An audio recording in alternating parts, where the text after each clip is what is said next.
of hands.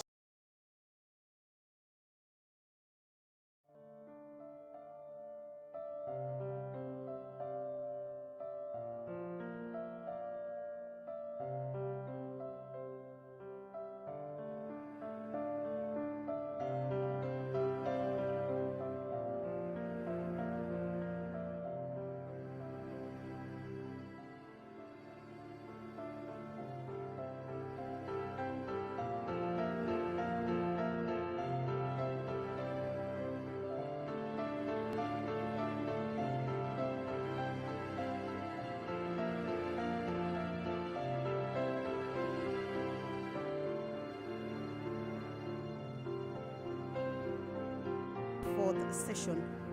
This is the beginning of the fourth session. At each and every session, there has to be the appointment and approval of the members to the House Business Committee that is aside to the ones that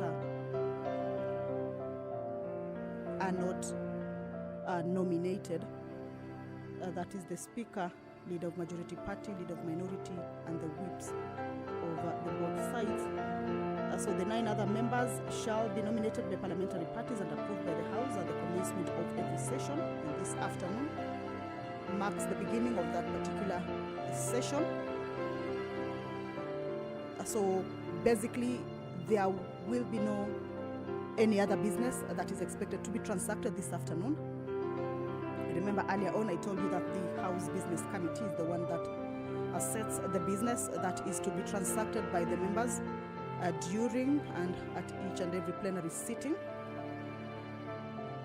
So now that there is no House Business Committee that it needs to be established or reconstituted, then that means they will have to do that for this particular sitting. Then that particular House Business Committee can retreat to set the business and the calendar of the House.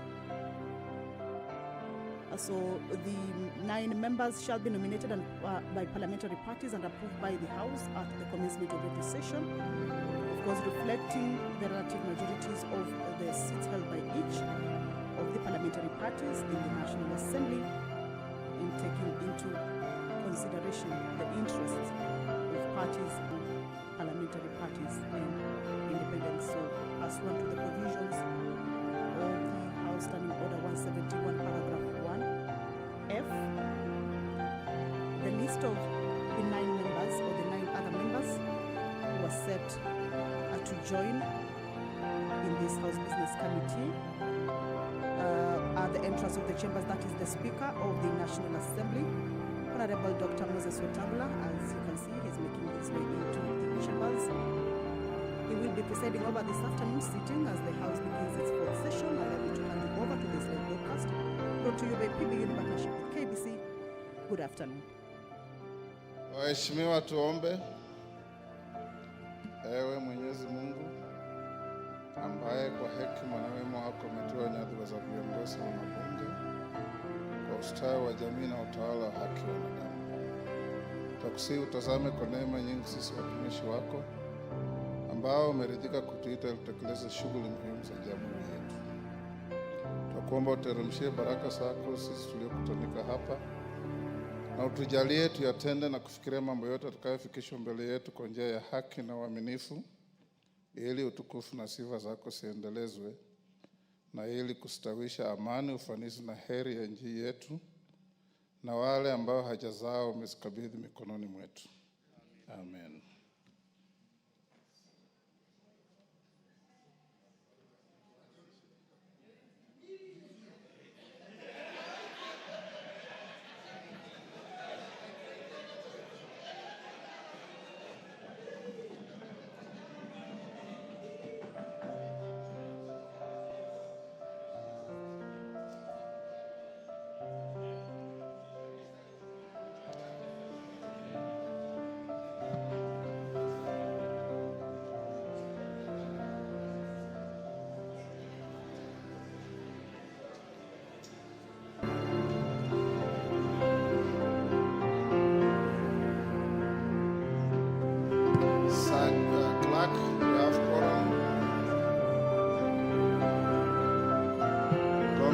Congratulations for the first time. I'm not ringing the bell.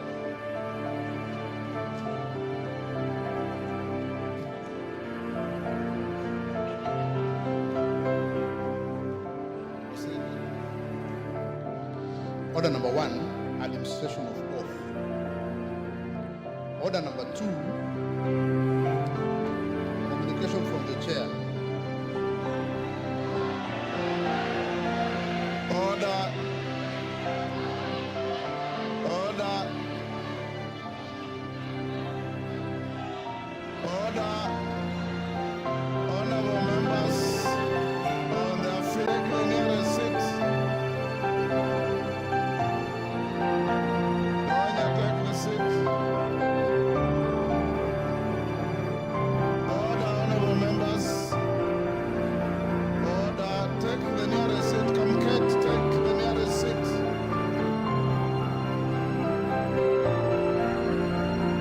Order. Order, honorable members, take your seats. Order, Robert Mbui, take your seat. Take the nearest seat. Order. Order. Order. Order. Order. Take a seat. Order. Either take your seat or freeze. Order, Mawade. Order, Honorable Mawade. Order. Take your seats. Members in the walkway, take the nearest seats. Order.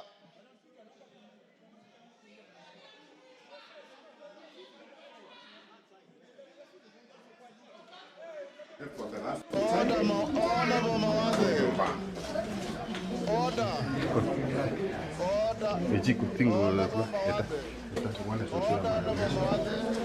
You know very well that Oh, yeah, I did. you are not in leadership.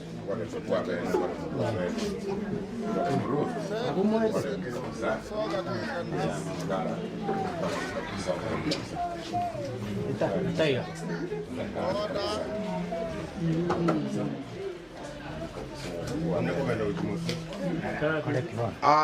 Ogotera kurituate abatito novo menyo kwaya kamina batikonesi to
The first one is on the resumption of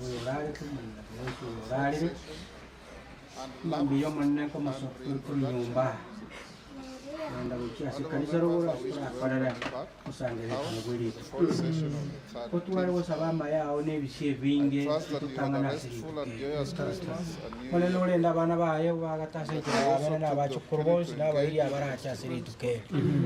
Tosese ni twensi ne bakebe yawo ku lubolo kakale na kale. Twasabira setera Kristo yoromogolete.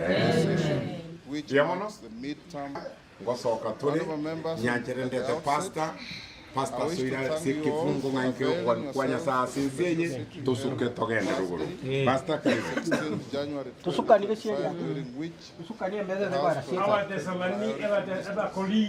I also wish to thank members Ya for kabiri their participation in the eyemo just concluded members ebungo midterm bitatu retreat, ne which took kibungo place bya from January kane 27th to 31st, igewa teba ngata tenye sai as scheduled and atobwe witnessed the highest ever akirwendi yemono turnout. ekiagere gintu nkirago How the kora leadership of the House umurandi extend our atakore gratitude to all. mwana atakore muiburi atakore This made the nyasaye retreat bweka a great bwate success nakero and kinkereki positioned the House. nyasaye nero gwate okolemia Several nero gwate resolutions were okolemia adopted at the asikinga retreat and are kieki currently being implemented asinkeye progressively by y'umwaka the muse Among the y'omungine key outcomes grace of the retreat was the ezija identification y'okwegenda possible areas abaana that require the baye National abamwetananiti Assembly's nyoko abandi Indeed, mwetananiti some of nyoko these kulu resolutions may be abandi contained in mwetananiti unpublished kero oyo legislative mumunakwate provisions gocha by oyo urareta obole mupaka mabwasi muigwete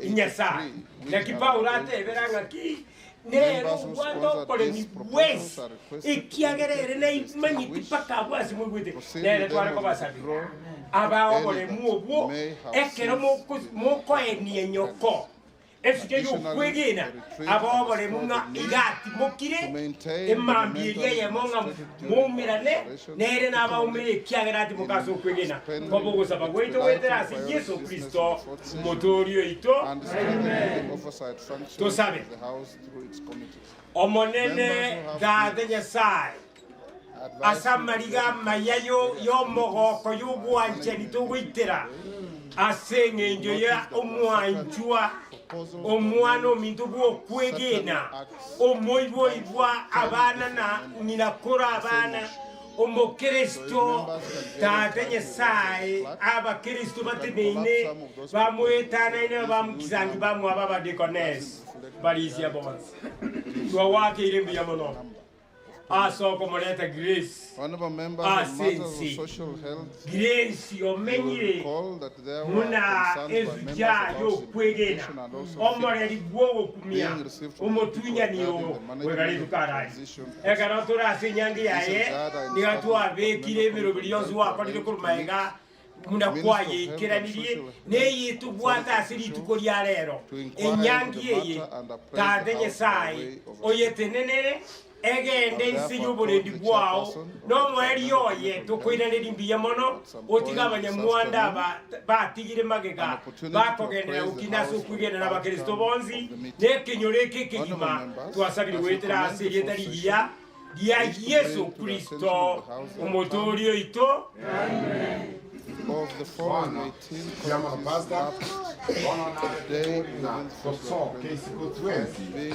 ngora paka family members tosoke isiko turi n'abadikonesi abamo ngosoke turi umubiri gutya isiko tucyake process gutya toko gandike tiro turaye so tuyubikira uri miryoka n'abantu bonsi ikuru isiko ganko okobana turi paka tuyikasirori koko yikasirori abantu bonsi bakuri cyawe mu barito gutya namba gutira ngora tuyikase getiro nya sato sini tokole mirote yonsi bono tosoke isiko Liu kitangana wajisiko, family members, mugwati musika Good. Second category largely comprising audits, appropriation, and other slabs pursuant to their respective standing orders. These are 1. The Public Accounts Committee pursuant to Standing Order 205, the Special Funds Accounts Committee pursuant to Standing Order 205A, the Decentralized Funds Committee pursuant to Standing Order 205B, the Public Investments Committee on Governance and Education pursuant to Standing Order 206, the Public Investments Committee on Commercial Affairs and Energy pursuant to Standing Order 206A, the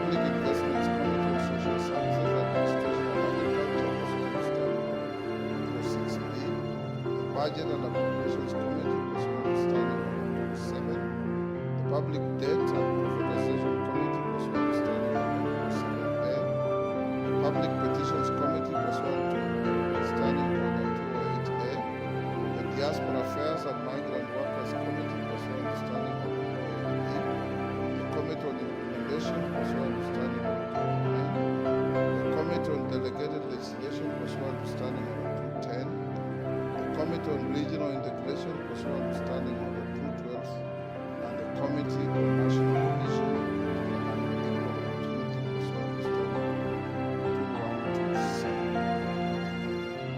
Honorable members, in line with the standing orders, the House Business Committee should be listed for reconstitution as the only business in place as it holds its exclusive role in settling business.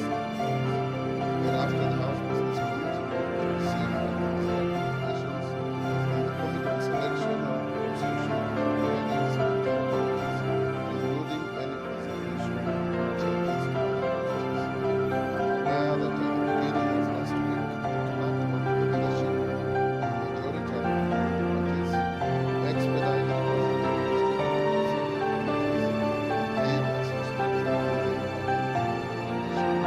having said that, honorable members, I wish to remind members that in accordance with the provision of standing orders, any business that was not concluded at the end of the third session is announced.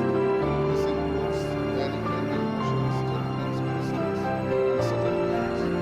Any committee or individual member wishing to introduce any lapse to business is advised to do so in accordance with the procedures laid down in the standing orders and other practice. Members who may not be clear on the procedure are advised to visit the table office for guidance. Honorable members, with regard to the lapsing of the bill, standing order 141 provides as follows. Quote, a bill that has been published, read a first time, or in respect of which a second reading has not been provided, at the end of 2 consecutive sessions of the same parliament shall lapse at the end of the second session and may be republished in the same or different form in accordance with the Standing Orders 114, Introduction of Bills. However, as honorable members will recall, on Wednesday, 4th December 2024, the House approved a procedural motion exempting 19 bills from lapsing during the period of the third and fourth sessions. These are 1. Political Parties Amendment Bill 2022, 2. Fisheries Management and Development Bill 2023, 3. The Metrology Bill 2023, 4. The Universities Amendment Bill 2023, 5. The Preservation of Public Security Amendment Bill 2023, 6. Appellate Jurisdiction Amendment Bill 2023, 7. The Penal Code Amendment Bill 2023, 8. The Legal Aid Amendment Bill 2023, 9. The Prisons Amendment Bill 2023, 10. The Mining Amendment Bill 2023, 11. The Cancer Prevention and Control Amendment Bill 2023, 12. The Kenya Roads Amendment Bill 2023, 13. The National Transport and Safety Authority Amendment Bill 2023, 14. The Anti-Corruption and Economic Crimes Amendment Bill 2023, 15. The Gold Processing Bill 2023, 16. The Basic Education Amendment Bill 2023, 17. The Employment Amendment Bill 2023, 18. The Universities Amendment Number 3 Bill 2023, and 19. The Institute of Social Work Professionals Bill 2023. Bills that were not covered under this exemption have since lapsed. However, sponsors of the affected bills who may be desirous of proceeding with them may, in accordance with the standing orders, seek guidance from the clerk. And I repeat, some of those bills, up to 10 bills, are seeking to amend the same acts of parliament, some the same sections of the same bills, shall encourage those who have those bills to find their way to parliament so that the governments will be honorable members, with regard to questions, those that have been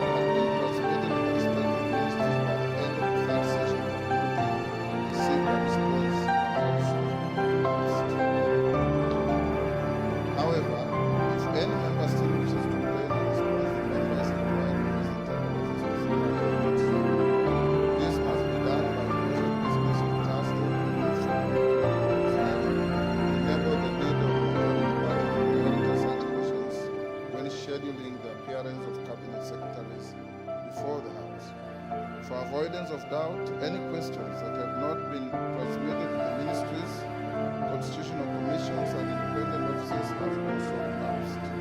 Members are, however, still at liberty to file such questions afresh if they wish to do so. As we settle to this new session, honorable members, to ensure effective communication and facilitation with members, members are also requested to update their biodata with the Office of the Clerk in order for it to be accurately captured in the records and on the website of Parliament. I therefore urge all members to visit the Office of the Clerk at the earliest convenience in order to fast-track this process. Additionally, honorable members, the following 10 bills, which the House passed before proceeding the just concluded recess, were ascended to and are now part of our laws of Kenya.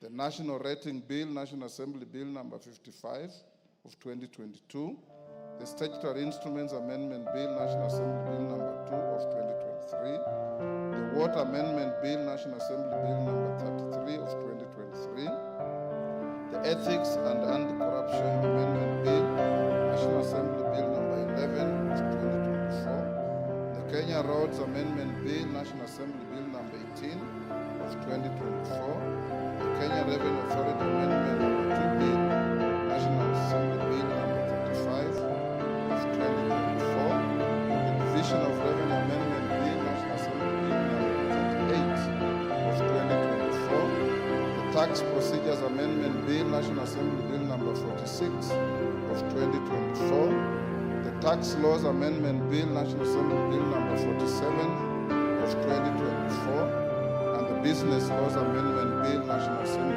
Bill number 49 of 2024. I allowed the House for the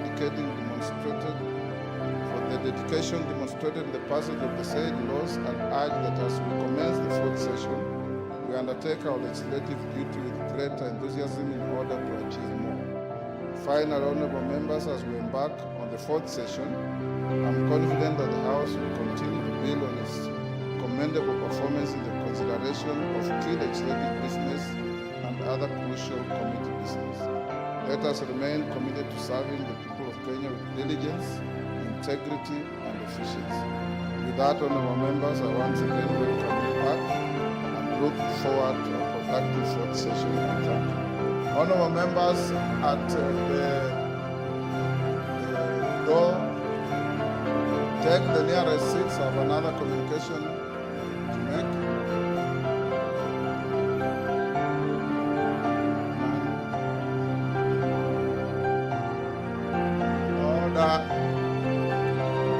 Take the nearest seats, members.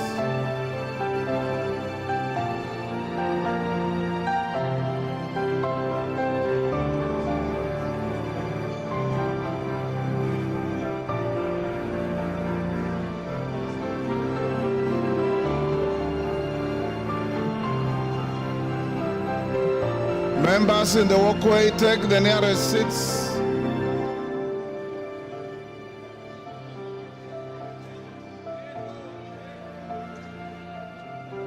Order, honorable members.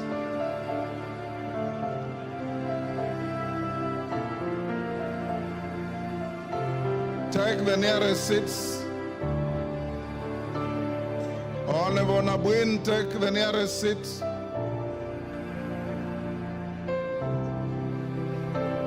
Order.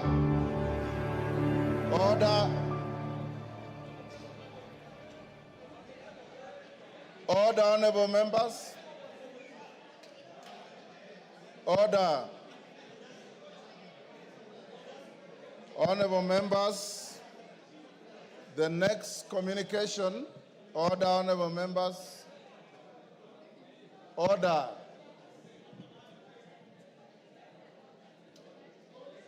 Order. Honorable Babuino, take your seat. Order. Honorable members, the next communication is on the recognition of members of the National Assembly conferred state honors and retirement of a long-serving officer of the House. Honorable members, as you are all aware, The offices that we hold as leaders in this republic, including the office of Member of Parliament, are held in trust on behalf of the people of Kenya. Indeed, part of the recital in our own prayer states that we elected leaders in this house always commit to treat and consider all matters that shall come under our deliberation in so just and faithful a manner as to promote the honor and the glory of God, and to advance the peace, prosperity, and welfare of our country and those whose interests have been committed to our child. Honorable members, in recognition of members' commitment to live up to the philosophy of our prayer when serving the nation, the Parliamentary Honours Advisory Committee has been regularly making recommendations to the President regarding members of this House who ought to be conferred honours in accordance with Article 132(4)(c) of the Constitution. The Parliamentary Honours Advisory Committee, which I co-chair with the Speaker of the Senate, is a statutory body. It is composed of members drawn from both Houses of Parliament and the Parliamentary Service Commission. The committee is responsible for identifying and recommending nominees from Parliament as one of the arms of the national government to be awarded national honours. The committee is also responsible for some statutory bodies, including the Office of the Auditor General and the Office of the Control of Budget.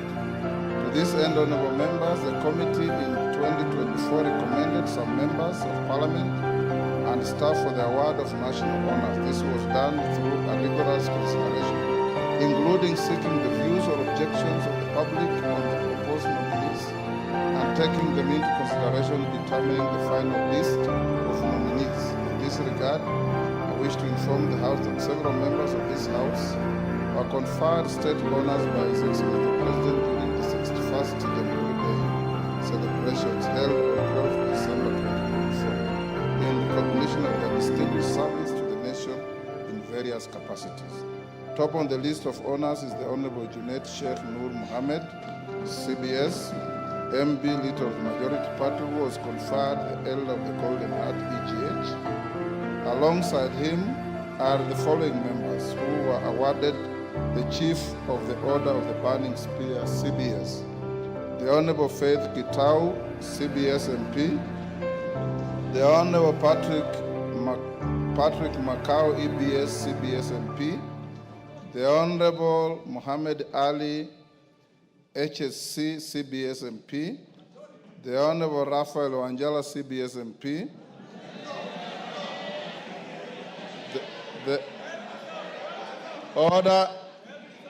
The Honourable Kangoko Bowen, CBS MP. The Honourable Engineer Vincent Musyoka, CBS MP. The Honourable Kimani Kuria, CBS MP. The Honourable Haika Miziki, CBS MP. The Honourable Abdi Shuria, CBS MP. The Honourable Yusuf Haji, CBS MP. The Honourable Gabriel Tongoyo, CBS MP. The Honourable George Kariuki, CBS MP. The Honourable Dr. John Mutunga, CBS MP. The Honourable John Kiari, CBS MP. The Honourable Nelson Koech, CBS MP. The Honourable Peter Lochakapong, CBS MP. The Honourable Stephen Karani, CBS MP. The Honourable Eric Mchangi, CBS MP. The Honourable Nelson Wamboka, CBS MP. The Honourable Fatuma Zainab, CBS MP. The Honourable Rose Museo, CBS MP. The Honourable Dr. Makali Muru, CBS MP. The Honourable Janet Sitiane, CBS MP. The Honourable Tom Joseph Kajuan, CBS MP. And the Honourable Johnson Naika, CBS MP.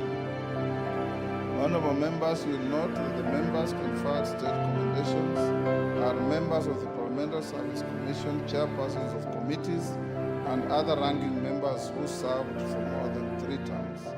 In making recommendations, the committee considered other factors including longevity of service in Parliament and performance during the just concluded 14th ESC in the Parliamentary Games, whose agenda is about regional integration. I do note that many members will desire to be part of this list, but seems ordinarily very limited. I urge the House to take a moment to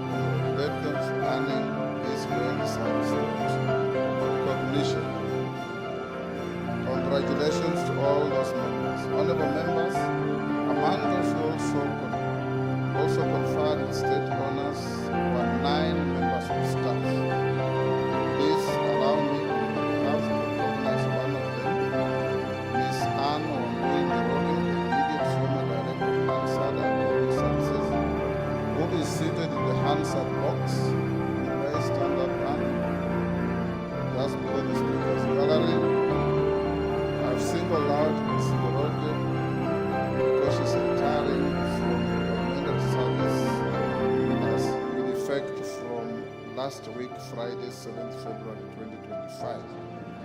After 33 years of distinguished service to Parliament, honorable members, Ms. Njoroge joined Parliament in 1991 during the 6th Parliament at the level of Hansard reporter in the National Assembly after 1 year stint as a teacher at Kwale High School, having graduated from Kenyatta University, and Deputy Hansard editor and ultimately ascending to the apex position of Director Hansard and Audio Services. And you may take your seat. Her notable milestones include the restructuring of Hansard and Audio Services for better service delivery, the formulation of policies that have improved the processes of production of the Hansard reports, and the ongoing project of digitizing production of the Hansard. Indeed, in recognition of the stellar services rendered by Ms. Anne Njoroge to Parliament and the nation, the Parliamentary Honours Advisory Committee recommended her to His Excellency the President, who awarded her the Order of the Grand Warrior, OGW, in December 2023. Honourable members, her presence today in the Hansard box is of great importance, and we thank her for her 33 years of service and diligence in overseeing the production of the Hansard report of our proceedings as the Director, Hansard and Audio Services.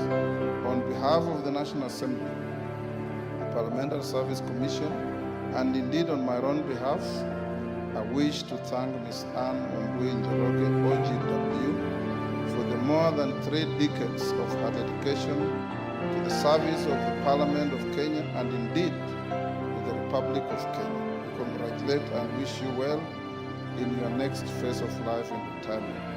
Honorable members, before you go to what looks like some arguments this afternoon, allow Anne to have a dignified send-off by allowing me to invite one of the colleagues who work with Anne in the Hansard section before I grant us to go and become a speaker of the Baringo County Assembly, and later coming back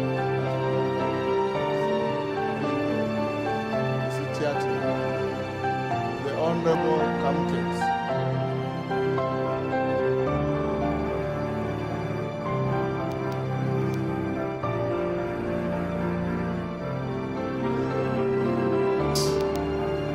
Give Honorable Kamket the mic.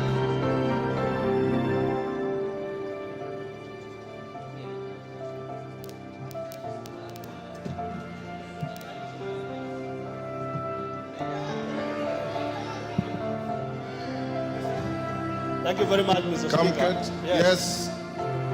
Thank you very much, Mr. Speaker. Mr. Speaker, indeed, it is a Order, honorable members, this is a great day for Anne Njoroge. Give her the silence so that she can be honored by one of your colleagues who was her colleague. Thank you, Mr. Speaker. Indeed, Mr. Speaker, it is a great honor for me to get the opportunity to pay tribute to my former boss, Ms. Anne Njoroge. Mr. Speaker, I joined Parliament myself as a Hansard reporter in February 1997. And immediately, Mr. Speaker, I was thrown into the deep end of Hansard reporting. But I was lucky, Mr. Speaker, to have had a very dedicated, humble, and determined public officer who trained me, Ms. Anne Njoroge, Mr. Speaker. Order, Robert Mbui. Order, Robert. If Anne Njoroge was your sister, your mother, or your cousin, or your wife, you would love to give her this day. Go on, Kamket. Thank you, Mr. Speaker. Mr. Speaker, Ms. Anne Njoroge is a very dedicated officer, Mr. Speaker. And so, Mr. Speaker, that box, Mr. Speaker, the Hansard box, is a box that is very familiar to me, to be her product, to be the product of her guidance. And Mr. Speaker, that Hansard box, Mr. Speaker, has also produced not only me, but the Honorable Member for Matungu, the Honorable Peter Oscar Nabulindo, who was equally a Hansard reporter with me under the guidance and Wamboi Njoroge. Mr. Speaker, when I joined Parliament in 1997, this House, there was no Parliamentary Service Commission at that time. I remember, Mr. Speaker, we used to go and line up at Mr. Kiliku, the accountant, for salary, Mr. Speaker. And at that time, Mr. Speaker, not even the members of Parliament had bank accounts. We used to line up at the finance office to receive salary. At that time, Mr. Speaker, we did not like the members of Parliament that much, because we would line up for more than 2 hours, and then about 10 or 15 members of Parliament come and overtake you as we all lined up for salary. But perhaps, Mr. Speaker, what's the most interesting about Hansard, because we're talking about Mr. Wamboi today, is that the Hansard, Mr. Speaker, is supposed to be an accurate report of the spoken word without interfering with the facts and the line of thought of the honorable member. It's a very specialized kind of reporting, Mr. Speaker, and I want to say that in the office that I worked with, in the Department of Hansard led by Ms. Wamboi and other officers, we were able, and I believe even as at now, we were able, Mr. Speaker, to capture the lines of thoughts of honorable members, organize their thoughts without losing the facts and realities of what they want to present. And the next day, Mr. Speaker, whenever a member wanted to have or wanted to go through what they contributed to in the House, they would be mesmerized at how well they spoke, at how well thought out their ideas were, only because, Mr. Speaker, the Hansard officers put in many hours of work to make everything right. So, Mr. Speaker, as my colleague, my former boss, Ms. Njoroge, retires, I want to wish her the very best in her life. And I want to say, Mr. Speaker, that box there, the Hansard box, is a great box. And all officers of Parliament who have worked in other departments, those who have made it to members of Parliament, I want to say that everybody has a chance in life to be a leader of this country. And Ms. Anne Wamboi Njoroge is a great person. She's a great woman, and I'll forever be grateful to her as a person whom she mentored into the great member of Parliament I believe I am today, Mr. Speaker. I thank you. Thank you. The second and last tribute to Ms. Njoroge is from Owen Bayer, who represents the constituency where she came from. Honorable Speaker, I rise today to salute a distinguished public officer, Mrs. Anne Wamboi Njoroge, who has recently retired from her position as the Director of Hansard and Audio Services in the National Assembly. Mrs. Njoroge's journey in the public service began on October 7, 1991, when she was first appointed as a Hansard Reporter 2 in the Hansard Department. Her dedication and commitment saw her rise through the ranks until she was promoted to the position of Director, Hansard and Audio Services in the National Assembly, the position she recently retired from. Mrs. Njoroge has been an integral part of the Hansard Department and of the National Assembly, contributing to the accurate and comprehensive recording of parliamentary proceedings. Her meticulous attention to detail and commitment to excellence have ensured that the Hansard reports remain a reliable and valuable resource for members of Parliament, researchers, and the public.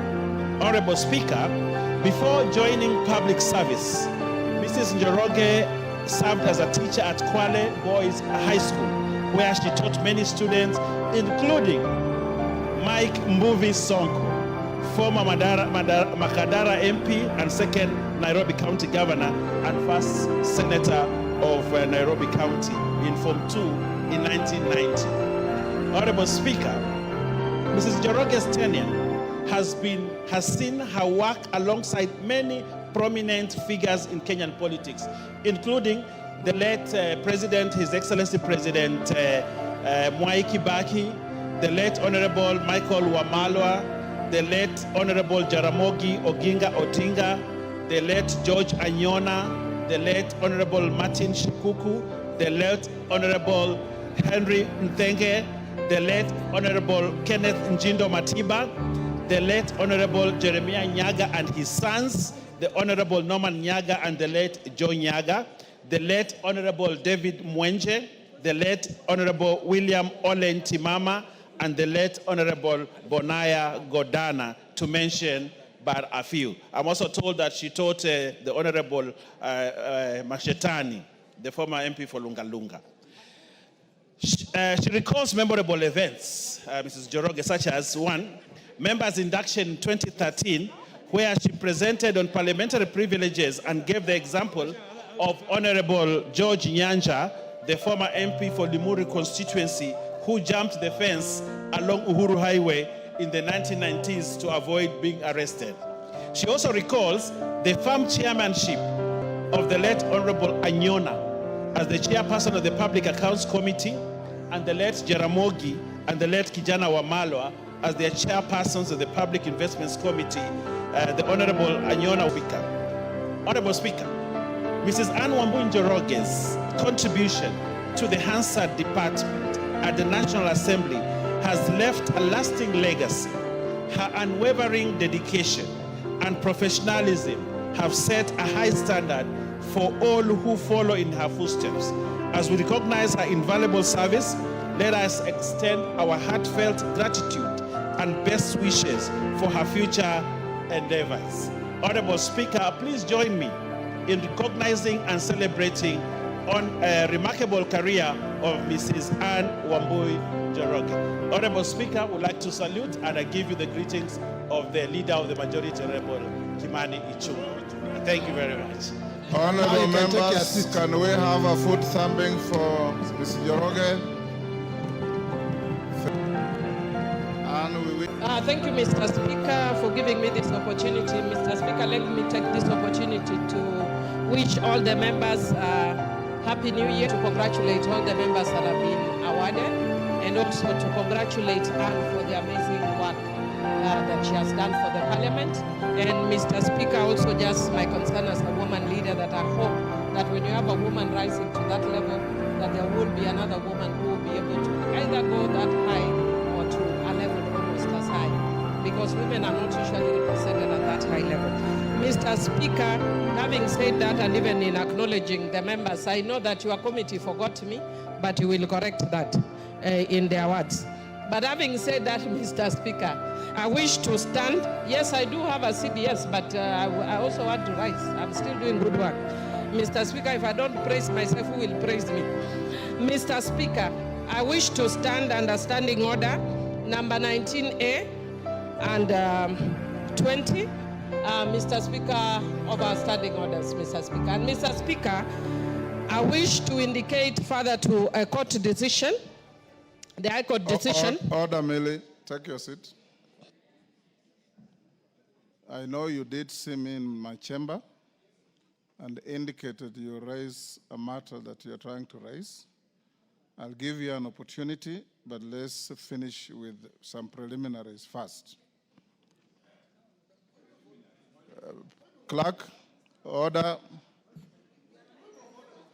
Order, Angela.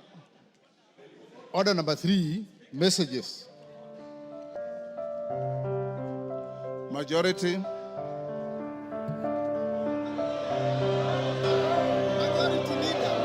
Honorable Speaker, I beg to lay the following papers on the table of the House today, Tuesday, February 11th, 2024. 1. The Auditor General's report on n'omuganira mwensi abadde konesi ne family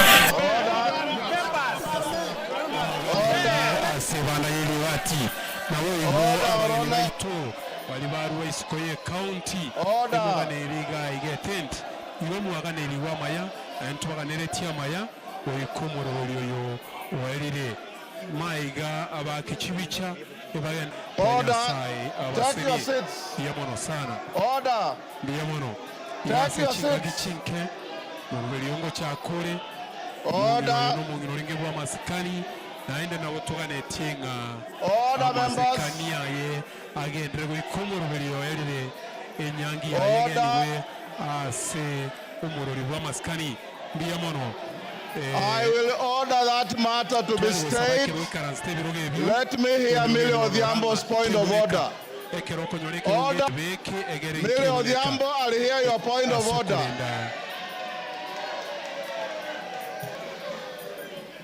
I will hear Millie Odhiambo's point of order. Order.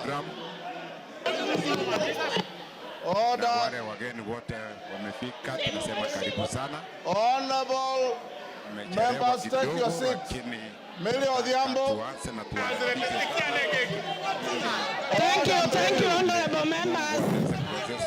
Order. Hii program ya speed. Member for Kilifi. Na tafadhali Honorable Millie Odhiambo, take the floor. Imepangwa hivi. Millie Odhiambo. Kibugo Central. Thank you, Mr. Speaker. Mr. Speaker. Order. Millie Odhiambo, take the floor. Order. Honorable Gertrude Mbeyu. And those who are conducting themselves like you, Honorable Mawade, the excitement does not preclude the application of standing orders. And if I see you getting rowdy again, I'll request you to leave the chamber. Millie Odhiambo. Order. Thank you, Mr. Speaker. Mr. Speaker, I stand under Standing Order 19A and Standing Order 20. Mr. Speaker, and in furtherance of a recent decision by the High Court HTC number E202 of 2023, Kenneth Njagi Njiru and 11 others versus the National Assembly of Kenya and others. Mr. Speaker, to just indicate that I have there as the majority party whip of Azimio, today handed over to your office. A copy of that decision of the High Court with a letter that we are giving you according to the standing orders, our majority leader as honorable and honorable Mr. Speaker, following the standing order question to step down and mandate on the merits and demerits of the matter. In concluding, I want to urge that as a parliament, we need to obey court rulings and decisions, even when we don't agree, is to follow a philosophy from my community which says, Telo Ikao, Telo Kumingat.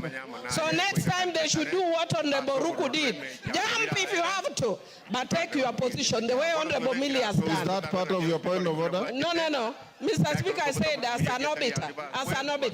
And I want to say that actually if you look at this side of the House today, we are seeing broad, Mr. Speaker. If we want to see good faith, we want to see if it is also based. It is broad. But based, whether it is based will depend on the decision going forward. Otherwise, we will be told by the court it is hot air, this broad base is hot air, and all those other things, Mr. Speaker. Thank you, Mr. Speaker. I move. Order, members. Order, members. Maintain your silence. Millie Odhiambo has raised 2 points.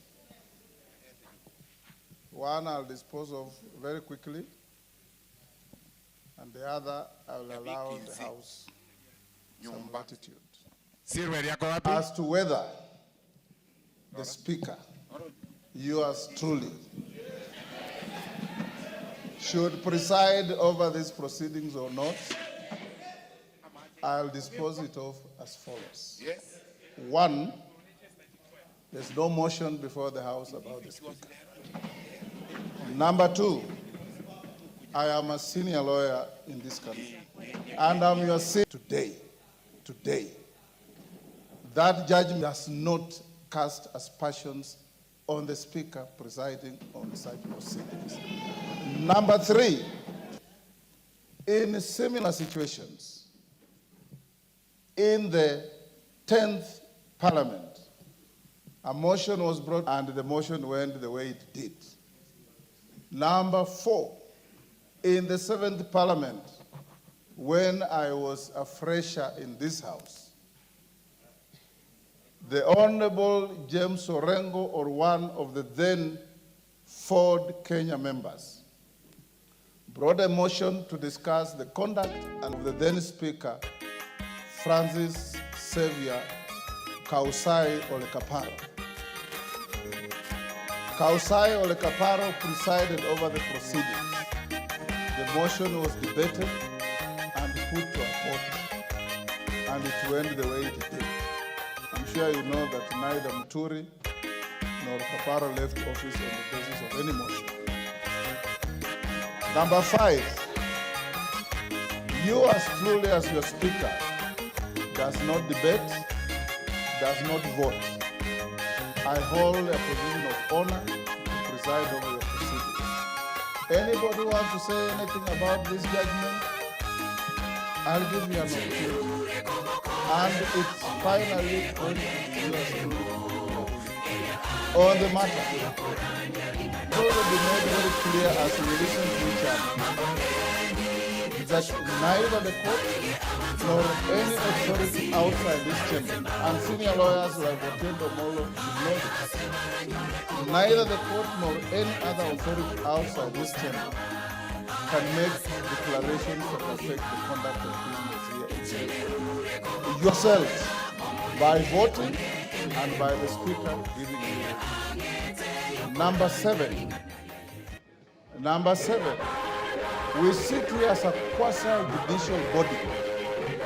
And as a quasi-judicial body, I will listen to you and I assure you I'll give you a fair fight. It is like going to court and telling a judge that because the lawyer appearing before him was his classmate, he will not be fair. That has no foundation in law or in fact. So I'll open up and hear those who want to have a similar point of order. Mr. Speaker, thank you for the first clarification, which we have handled, understood and agreed with. But Mr. Speaker, you have left out this. But Mr. Speaker, you have left out the second issue about the majority leader in the House. Order, Angela. That is exactly the issue that we raised. That she has written the Speaker. Yes, I've received the letter. I'll analyze it. I have given you an opportunity, point of order or any other point of order. Yes. Yes, Junet Mohammed. Yes. Yes, Junet Mohammed.